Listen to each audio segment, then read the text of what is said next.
ما تصورش علينا. يا عم ما اخافش يا عم كله بيصور. شغل الفيوم واداء الفيوم يفوق المنيا وبني سويف.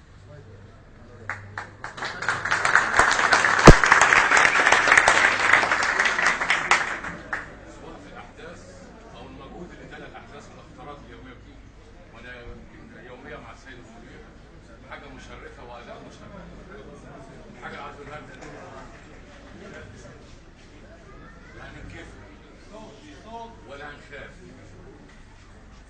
يا سعاده الرئيس والله العظيم عايزين مقارنه جبت المدام في مديريه انا اقامتي هنا فرجاء همشي ولا مع السيد المدير لا هنكف ولا هنخاف. اللي هيقرب ناحيتنا هضربه في قلبه عشان تخوفه يجري في قلبه واضربه. ودي تعليمات صريحه. قولوا مساعد الوزير قال كده والسيد مدير الامن قال كده. اللي كان بيحصل قبل كده خلاص مش هيحصل تاني. ما تخافوش. اللي باكد عليه ضربتوا بيحبوا بعض كضباط وامراء وافراد. احنا دلوقتي مستهدفين ومحدش هيقدر علينا. محدش هيقدر علينا. ان شاء الله محدش هيقدر علينا.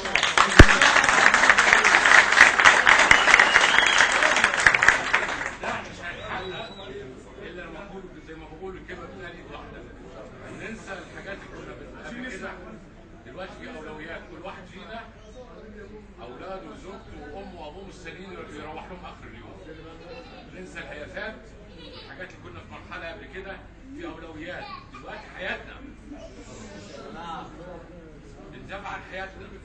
ننسى شويه لو حاجات ثانيه قبل كده كنا مفيش مشكله. مش هنبطل نضارب عايزين وعايزين مش هنبطل مش عايزين. لكن في اولويات. دلوقتي حياتنا اهم من اي حاجه ثانيه. وشدوا حيلكم وبقدم لكم الشكر مره ثانيه وادائكم مشرف. وانتم زي ما قلت لكم بكررها المره الثانيه والثالثه. الفيوم ادائها نمره واحد على مستوى منطقه شمال الصعيد.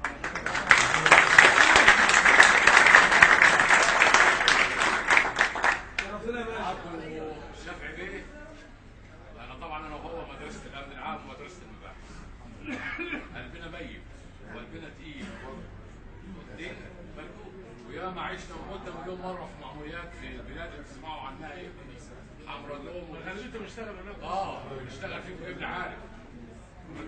والبركو المنيا وبني سويف ايه؟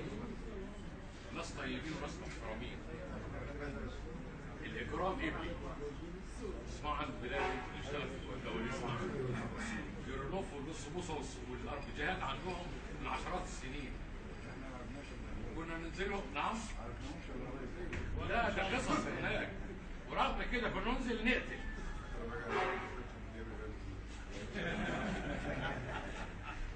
فيعني الخوف عندنا قلبنا ميت. معاكم الناس المحترمه ناس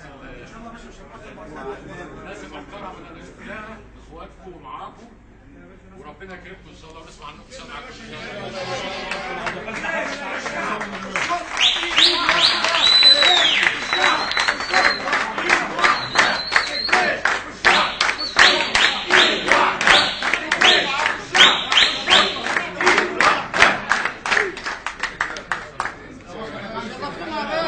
الله.